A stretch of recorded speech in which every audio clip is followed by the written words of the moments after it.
Dahulu kala, dukun memang terbilang sakti. Apa yang dilakukan dan informasi-informasinya jarang terjadi kekeliruan. Ini disebabkan karena para dukun bisa mendapatkan informasi dari langit melalui para jin. Karena para jin sendiri mampu menembus langit dan mendengarkan berita-beritanya. Namun, sejak Muhammad SAW diangkat menjadi Rasul, pintu langit tertutup bagi bangsa jin. وَأَنَّا كُنَّا نَقْعُدُ مِنْهَا مَقَاعِدَ لِلسَّمْعِ فَمَنْ يَسْتَمِعِ الْآنَ يَجِدْ لَهُ شِهَابًا رَصَدًا. Sejak itu pula, para dukun tak lagi bisa mendapatkan informasi akurat dari langit. Praktek perdukunan yang kini masih saja merajalela, sejatinya merupakan praktek yang tidak bisa dipertanggungjawabkan, bahkan merusak keimanan kita.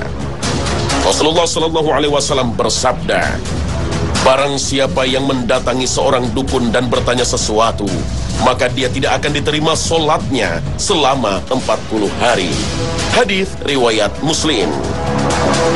Beberapa ciri praktek dukun antara lain suka menanyakan nama pasien, tanggal lahir atau nama orang tua pasien. Yang kedua, mengambil bekas pakaian yang dipakai oleh pasien, meminta binatang tertentu untuk disembelih, dan kadang melumurkannya pada bagian yang sakit.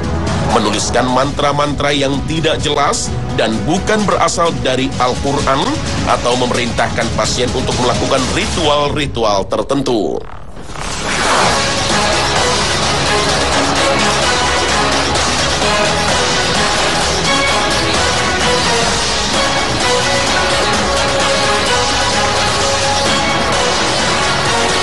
Assalamualaikum warahmatullahi wabarakatuh.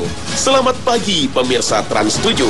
Khazanah Ensiklopedia Islam Dunia pagi ini kembali hadir untuk saling berwasiat dalam kebajikan.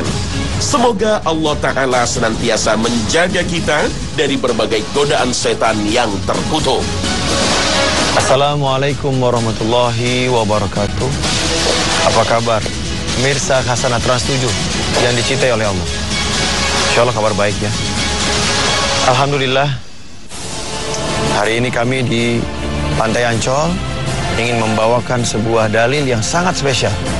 Beberapa episode lalu kami selalu mengatakan jangan berbuat syirik, bertauhid kepada Allah.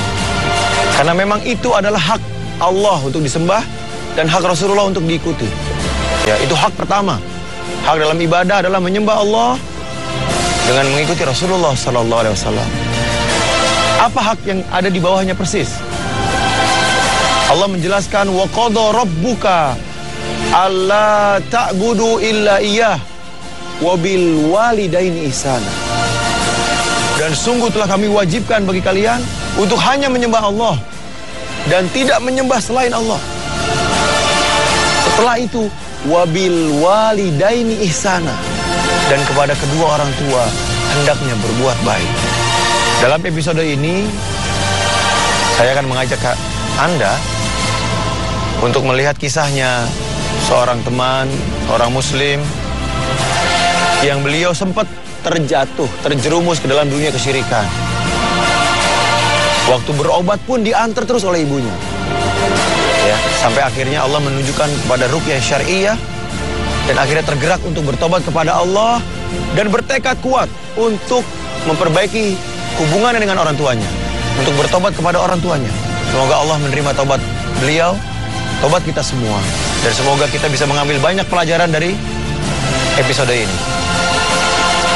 Dan nanti di akhir acara saya akan memimpin ruqyah interaktif bersama Anda di rumah. Ya, kita semua meruqyah. Saya meruqyah, Anda meruqyah. Siapkan Al-Quran, buka surat As-Saffat ayat 1 sampai 10. Mudah-mudahan Anda sudah hafal. Namun bila Anda belum hafal atau Anda tidak dekat dengan Quran Anda, cukup dengarkan baik-baik dan ikuti gerakan ruqyah massal, ya ruqyah mandiri interaktif dari rumah. Semoga Allah memberikan kesembuhan buat kita semua. Barakallahu fikum. Salah seorang pasien bernama Imam ini telah 10 tahun lebih merasakan sakit di sekujur tubuhnya, terutama di bagian perut dan tangan sebelah kiri. Sakitnya ini mulai ia rasakan sejak usianya menginjak 23 tahun. Berbagai cara untuk mengobati dirinya dilakukan, namun tetap tak membuahkan hasil. Imam memutuskan untuk berobat pada dukun atau yang sering disebut dengan orang pintar. Awalnya dulu tuh sakit, terus di rumah sakit kan nggak sembuh-sembuh tuh. Dicek lab juga pernah, di ronsen udah 2 kali, tapi kan hasilnya bagus. Kemudian berobat ke orang pinter, terus dimandiin air kembang namanya, air kembang, terus ya baca amalan, birit-birit gitu, keterusan gitu. Sempat mendapat kesembuhan, Imam justru terjerumus lebih jauh dalam lingkaran kesyirikan. Ia mempelajari berbagai ilmu hitam dari tanah kelahirannya di Banten hingga ke Jawa Tengah. Akhirnya, justru semakin banyak penyakit yang dirasakan dalam tubuh Imam. Kalau sakitnya tuh yang terasa tuh di perut sama pernapasan. Jadi pengen pegangin terus seperti ini. Kadang enak, jadi makan tuh ya susah. Apa yang dirasakan sebelum tugas kan? Perut ya, gerak-gerak ya. Tangan gerak-gerak. Was-was. Ya, lepas ya, ridoi semua. Kosong. Gak fokus. Ngamuk nggak? Dulu pernah kesurupan, sering ya, ngamuk ya. Sekarang enggak ya? Ya istighfar. Astagfirullahaladzim. Astagfirullah. Astagfirullah. Syahadat. Asyhadu an la ilaha illallah. Wa asyhadu anna Muhammadar Rasulullah. Baca salawat yang lengkap, salawat Ibrahimiyah, seperti waktu tahiyat. Allahumma salli ala Muhammad wa ala ali Muhammad kama salaita ala Ibrahim wa ala ali Ibrahim innaka Hamidum Majid. Tangan laki-laki ini mulai bergetar ketika peruqyah mulai membacakan sholawat. Keluar, bawa pasukan yang lain keluar, tarik keluar semua. Getaran ini pertanda jin yang berada di tangan kiri Imam mulai merasakan panas. Tak hanya satu jin yang berada di tubuh Imam, ruqyah terus berlanjut untuk mengusir seluruh jin yang masih tersisa.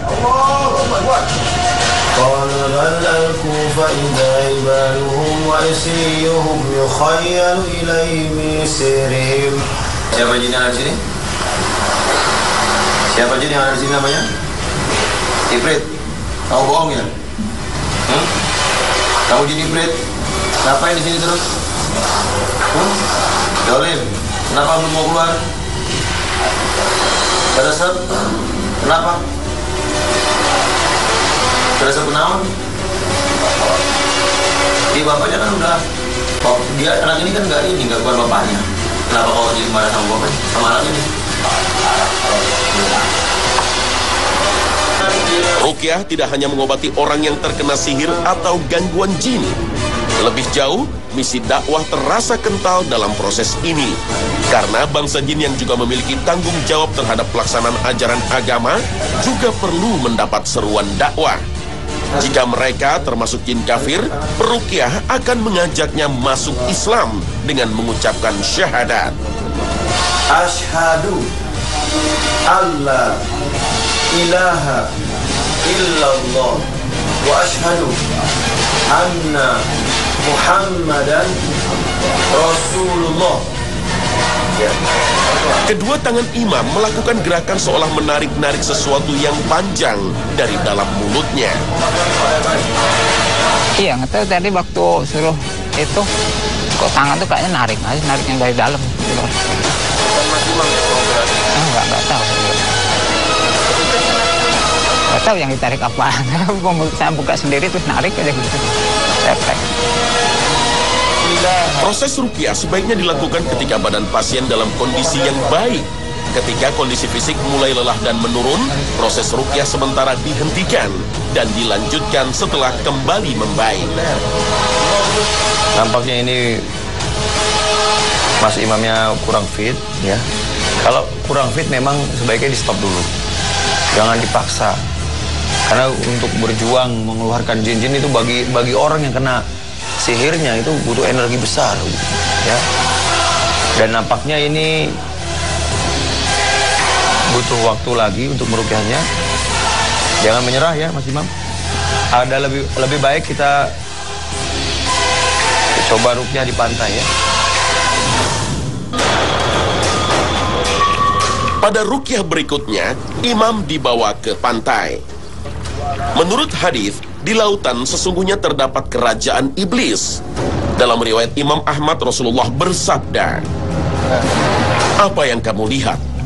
"Saya melihat singgasana di atas lautan yang dikelilingi oleh beberapa ular." "Dia telah melihat singgasana iblis." Hadis riwayat Ahmad. Namun demikian, atas kehendak Allah Azza wa Jalla, ada jin-jin yang justru takut terhadap lautan. Begitu mendekati air laut, perut dan tangan kiri imam kembali bergetar hebat. Ya, saya mau bicara sama jin yang ada di sini. Aina matakunu yati bikumullah jami'a innallaha ala kulli syai'in qadir. Salah satu pimpinannya bicara sama saya sekarang. Bismillah, bicara sama saya. Ya. Kamu jin dari mana? Ibrit. Dari daerah mana? Banten. Ya. Ada berapa pasukan kamu di sini? Ribuan. Kenapa kamu masuk sini? Zolim. Jin dari salah satu tempat imam mencari ilmu nampaknya masih berada di dalam tubuhnya. Saat ruqyah memerintahkan jin ini untuk memeluk Islam dan meninggalkan tubuh imam, kembali tangan imam menarik-narik sesuatu keluar dari mulutnya. Jin yang berada dalam tubuh bisa berasal dari kiriman orang yang dengki. Ada juga yang sengaja mengundangnya dalam tubuh, seperti yang dilakukan para dukun. Dari waktu itu sih pernah kemasukan tuh kan, sering kemasukan, terus sadar sendiri, terus bisa keluar suara macan. Banyak tuh bangga kalau dulu kayak gitu tuh. Sekarang nggak mau lagi. Peruqyah kemudian membaca surat lain dari Al-Quran. Kali ini surat As-Saffat. Inna ilahakum lawahid Rabbus samawati wal ardi wa ma bainahuma wa rabbul masyariq. Surat ini berkenaan dengan sumpah Allah untuk menurunkan para malaikatnya. Allah hiasi langit dunia dengan bintang-bintang dan menjaganya dari setan yang durhaka. Tiba-tiba, jin yang mengaku muslim berbicara melalui tubuh imam. Keluar. Ya, semuanya keluar ya. Tolong keluar semua, bismillah. Allah. Dengan bantuan dua rekannya, peruqyah menarik-narik kedua tangan imam. Tarik. Bismillah. Alhamdulillah, atas izin Allah Ta'ala, tangan kiri imam yang semula kaku, kini mulai bisa digerakkan. Tadi ini enggak. Sahabat Khazanah Ruqyah nggak usah bingung. Alhamdulillah di Khazanah sering akan dilakukan tutorial Ruqyah mandiri. Pantengin terus Khazanah setiap hari, khususnya Khazanah Ruqyah. Ya, nanti belajar Ruqyah mandiri seperti Mas Imam. Udah bisa ya Ruqyah mandiri ya? Alhamdulillah, sedikit-sedikit. Baru sekali pertemuan dia bisa Ruqyah, karena Ruqyah itu mudah. Ya, kita hidupkan sunnah, semoga Allah berikan keberkahan. Iya, ya. Selama ini kan saya sakit tuh kan, yang ngurusin kan ibu. Ya dia kan, saya kan banyak pesan ibu. Kemana-mana ibu yang itu kan jangan ikutin saya. Ya, jadi saya juga kan banyak dosa, sering melawan sama ibu gitu kan. Di rumah kan sering sama ibu. Jadi ya, ketika saya sadar itu kok rasanya saya tuh banyak banget dosa sama ibu gitu. Langsung pengen langsung mau minta maaf sama ibu. Berbakti kepada orang tua wajib hukumnya, sebagaimana dijelaskan dalam beberapa ayat Al-Quran. Dan ingatlah ketika kami mengambil janji dari Bani Israel, janganlah kamu menyembah selain Allah dan berbuat baik kepada kedua orang tua. Apabila orang tua ikut berperan dalam menyekutukan Allah, hendaknya kita sebagai anak tidaklah mengikutinya, namun tetap berbakti kepadanya. Dan jika keduanya memaksamu untuk mempersekutukan dengan aku sesuatu yang tidak ada pengetahuanmu tentang itu, maka janganlah kamu mengikuti keduanya. Dan pergaulilah keduanya di dunia dengan baik, dan ikutilah jalan orang yang kembali kepadaku. Kemudian hanya kepadakulah kembalimu, maka kuberitakan kepadamu apa yang telah kamu kerjakan. Dok, minta maaf sama ibu. Ibu maafin ya, Bu ya? Iya, saya maafin ya. Ibu doa kepada Allah agar anaknya diterima tobatnya. Ya Allah, terimalah tobat anak saya. Terimalah tobat anak saya. Sembuh kamu ya, udah.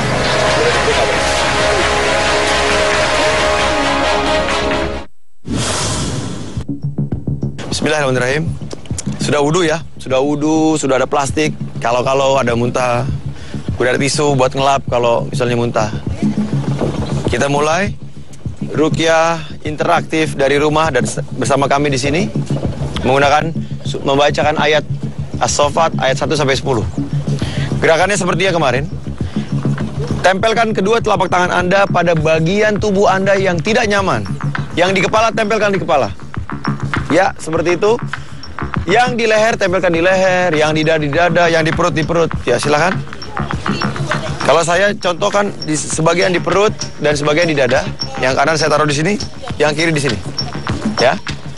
Kemudian gosok-gosok sambil niat mengusir seluruh gangguan sihir dan gangguan jin yang ada pada tubuh kita semua. Dengan izin Allah sembuhkan kita semua. Allah sembuhkan Anda semua yang di rumah sana. Siap? Dengarkan saya, kalau Anda nggak mau baca Quran, artinya mau mendengarkan aja boleh. Dengarkan baik-baik sambil digosok. Mulai. A'udzu billahi minasyaitonir rajim. Bismillahirrahmanirrahim. Was-saffati saffa, faz-zajirati zajra, fattaliyati zikra. Inna ilahakum lawahid. Rabbus samawati wal ardi wa ma bainahuma wa rabbul masyariq.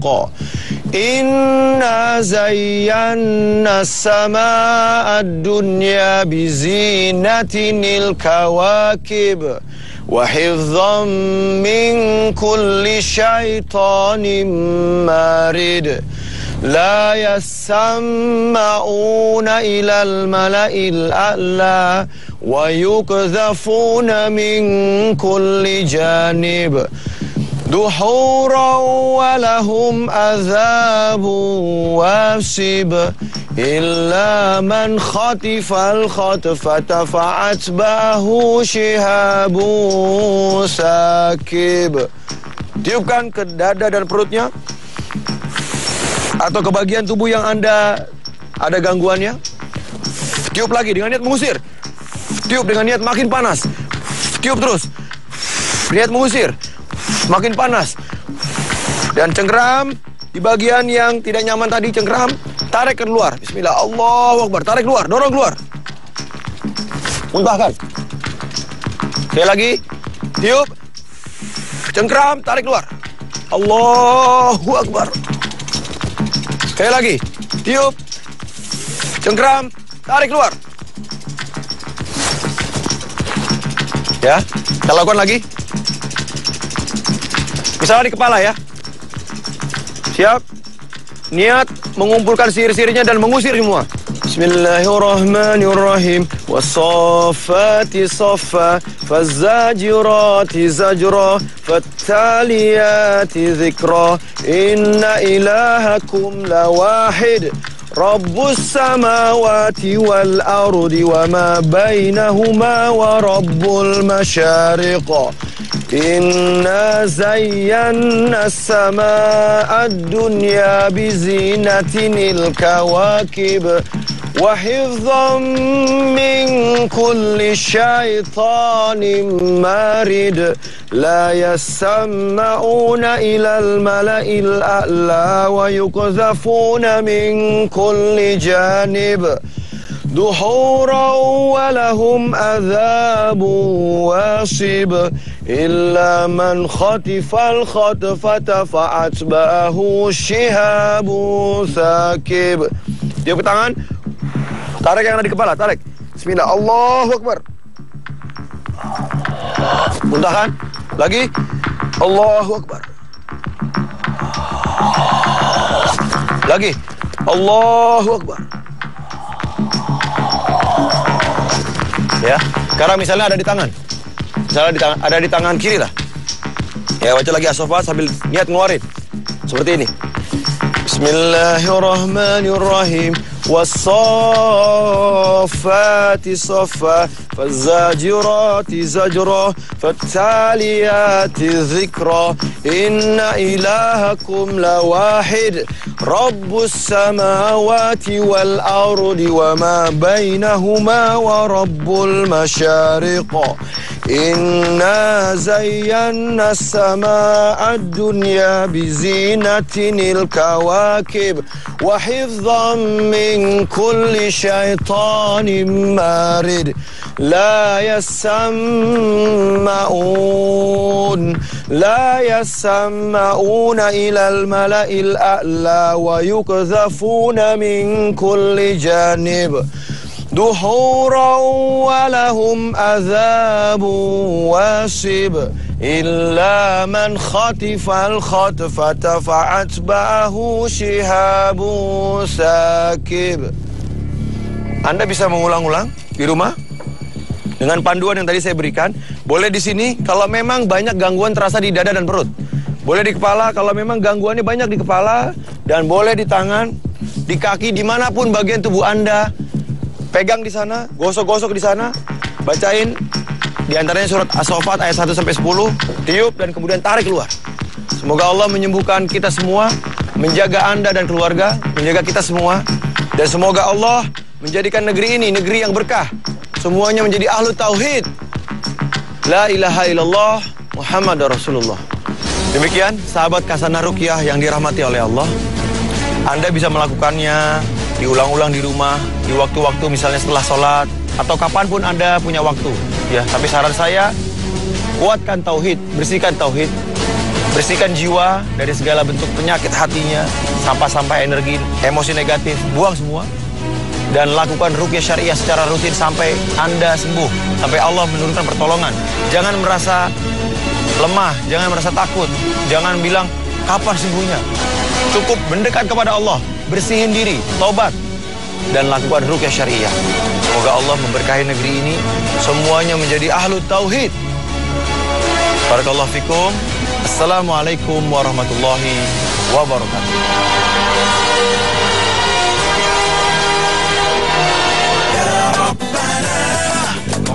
Pemirsa Ruqyah Trans 7, Allah Ta'ala telah menjamin bahwa seluruh penyakit yang menimpa hambanya pastilah ada penyembuhnya. Rasulullah SAW bersabda, tidaklah Allah menurunkan suatu penyakit, melainkan menurunkan pula obat untuk penyakit tersebut. Hadits riwayat Bukhari. Demikianlah pembahasan yang dapat kami sampaikan dalam episode kali ini. Semoga Allah Ta'ala senantiasa mengkaruniakan nikmat berupa ilmu yang bermanfaat dan amal yang soleh kepada kita semua. Dan semoga Allah Ta'ala memberikan taufik dan hidayahnya kepada kita, sehingga kita dapat menjadi hambanya yang bersih tauhidnya. Terima kasih atas perhatian Anda. Wabillahi taufik wal hidayah. Wassalamualaikum warahmatullahi wabarakatuh.